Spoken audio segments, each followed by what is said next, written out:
अगर ये वीडियो आपको पसंद आए तो लाइक करें और शेयर करना मत भूलिए। सब्सक्राइब करें लक्ष्य टीवी चैनल को और बेल आइकॉन पर क्लिक करना मत भूलिए लेटेस्ट वीडियो सबसे पहले पाने के लिए। हरि ओम।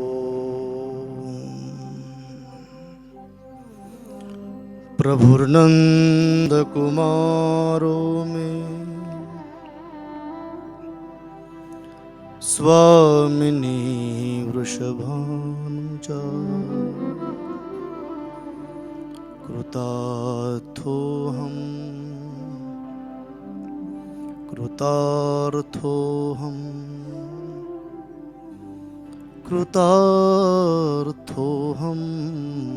न संशयः। यदनुग्रहतो जन्तु सर्वदुःखातिको भवेत् तमहं सर्वदा वन्दे श्रीमद्वल्लभनन्दनम्।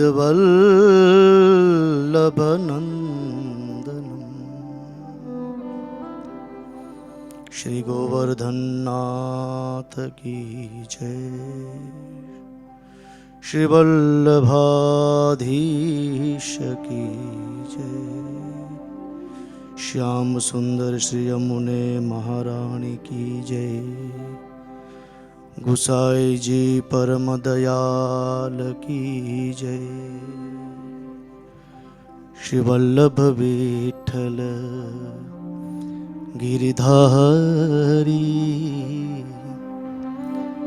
यमुना जीनी बलिहारी। श्री वल्लभ विठ्ठल गिरिधारी श्री यमुना जीनी बलिहारी। श्री वल्लभ विठ्ठल गिरिधारी यमुना जीनी बलिहारी। श्री गोवर्धननाथ की जय। व्यास गांधी वंदना। आदरणीय जिग्नेश भाई ने वंदन। आदरणीय महादेव प्रसाद ने वंदन। पंडित वर्य संगीतज्ञो वैष्णवो सवना हृदय में विराजित अनंत विभूषित वृंदावन नंदन ठाकुर जी ना चरण रूपमा वंदन।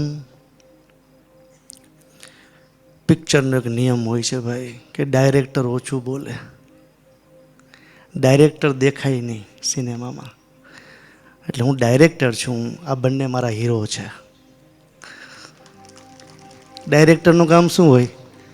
હીરો આવે ને રજૂ કરી. ડાયરેક્ટર નેપથ્યની પાછળ હોય છે, સૂત્રધાર હોય છે. હું સૂત્રધાર છું. સમાજને સારું જ્ઞાન આપવું, સમાજને પ્રકાશ આપવો, સમાજની દિશા અને દશા બદલવાનું કામ આદરણીય જિગ્નેશભાઈ અને મારા મહાદેવ પ્રસાદનું છે. બંને ખૂબ ખૂબ સારી કથા કરે છે, એનો મને ગર્વ છે.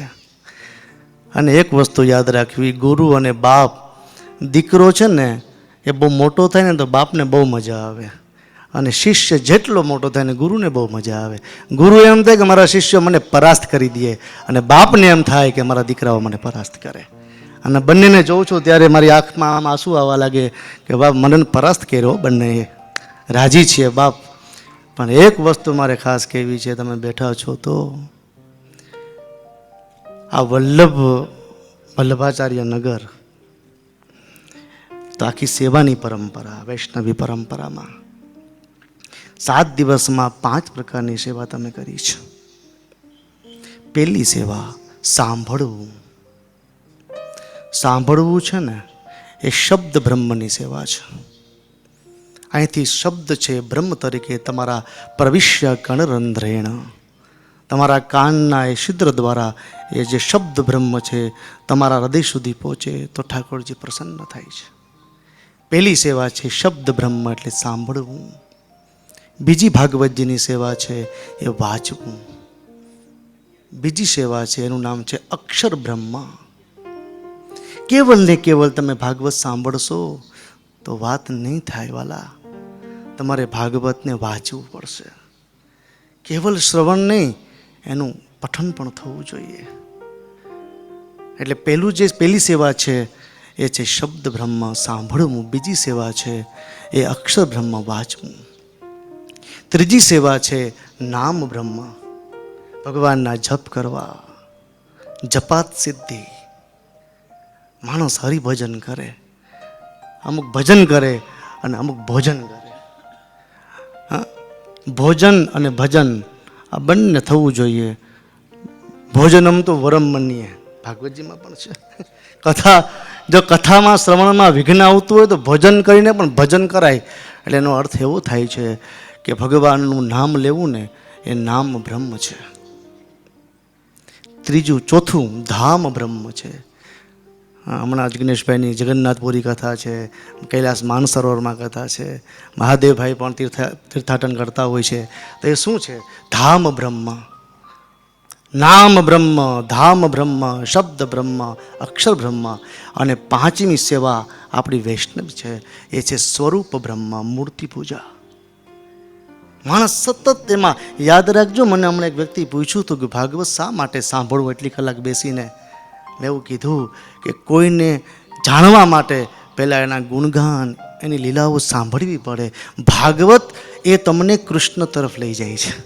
તમે ભાગવત ન સાંભળો તો કૃષ્ણ કોણ છે એ તમને કોણ બતાવે? શ્રીમદ ભાગવત કૃષ્ણ દર્શન કરાવે છે.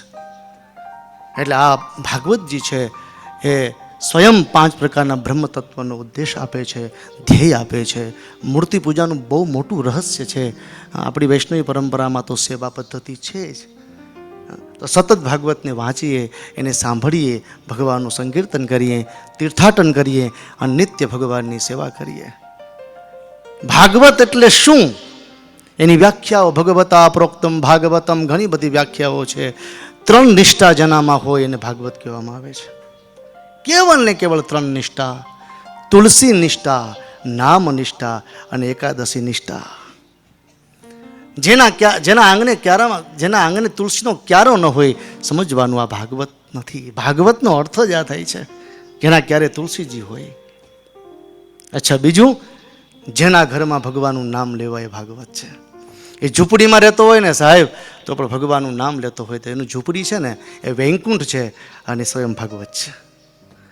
અને ત્રીજી વસ્તુ એકાદશી. ધન્ય એકાદશી, એકાદશી કરીએ તો વક્તા અને શ્રોતાએ ભાગવતના વ્યાસગાદીમાં બેસનારા વ્યાસે એકાદશીનું નિષ્ઠાથી વ્રત કરવું જોઈએ. અને જે ભાગવતને સાંભળે છે જે વૈષ્ણવો, એકાદશીના દિવસે આપણા આચાર્ય પ્રભુજી એમ કહે છે કે અન્નમાં સ્વયં યમ અને કલયુગનો વાસ હોય છે. એટલે એકાદશી અન્ન ન ખવાય. એકાદશી નિષ્ઠા રાખજો, તુલસી નિષ્ઠા રાખજો, બ્રાહ્મણની ખૂબ સેવા કરજો. આપણા મુખમાંથી બ્રાહ્મણ વિશે અપશબ્દ ન નીકળે, આપણા મુખમાંથી કોઈ સંત વિશે અપશબ્દ ન નીકળે. બ્રાહ્મણ ઉચ્ચ શિખર છે. બ્રાહ્મણ એ ભગવાન હરિસ્તનુ, જે ભગવાનના જે શરીર છે એમાં પહેલું શરીર છે બ્રહ્મ તત્વ છે. આપણે એવા શબ્દ ન બોલીએ જેનાથી બ્રાહ્મણના હૃદયને ઠેસ પહોંચે. બ્રાહ્મણની સેવા કરો, ગાયની સેવા કરો, રાષ્ટ્રની સેવા કરો, તુલસીજીની પૂજા કરો, નિત્ય સેવા કરો, ઠાકોરજીને પધરાવો, નિત્ય ભગવાનનું સંકીર્તન કરો. અને અતિથિ દેવો ભવ, મહેમાન આવે એ પણ દેવ છે. આવી એક ઉપનિષદી પદ્ધતિ છે. આ બધાની ખૂબ સેવા કરો. અંતે એક જ વસ્તુ કહીશ, આવું કરશો એટલે ભગવાન તમારી અંદર આવશે. અને ભગવાન તમારી અંદર આવે એટલે તમારામાં શું ફેરફાર થશે? એક જ શ્લોક બોલી એનો અર્થ કહીને મારી વાણીને વિરામ આપીશ. પણ ખબર તો પડવી જોઈએ ને કે મારામાં ભગવાન આવી ગયા છે. શું આ બધું કરવાથી આપણામાં ભગવાન આવે છે? અને આવી જાય તો આપણા શરીરમાં શું ફેરફાર થાય છે? શ્રીમદ ભાગવતના 2ય સ્કંદમાં એક સુંદર શ્લોક આવે છે. બહુ સમજવા જેવો શ્લોક છે, મને બહુ ગમે છે. બ્રહ્માજી સ્વયં કહે છે, હે ભગવાન, તમે મારા હૃદયમાં આવ્યા છો એટલે મારા શરીરમાં અને મારા જીવનમાં એટલા ફેરફાર થયા છે. શ્લોક, સુંદર શ્લોક છે, સાંભળવા જેવો છે. ડુંગરે બાપા કહેતા કે આ શ્રોતાઓને ભાગવતના શ્લોક સંભળાવજો. શ્લોક સાંભળશે ને ખાલી તો પણ ભાગવતનું ફળ મળી જશે અમને. શ્લોક. ન ભારતી મેં ગમુષોપલક્ષ્યતે નવે ક્વચિન મે મનસો મૃષાગતિ ન મે ઋષિકાણી પતંત્ય સત્પથે ન મે ઋષિકાણી પતંત્ય સત્પથે યન્મે હૃદોત કંઠ્યવતા ધૃતો હરિ ન ભારતી મેંગ મૃષો પલક્ષતે. કેટલો અદ્ભુત શ્લોક છે.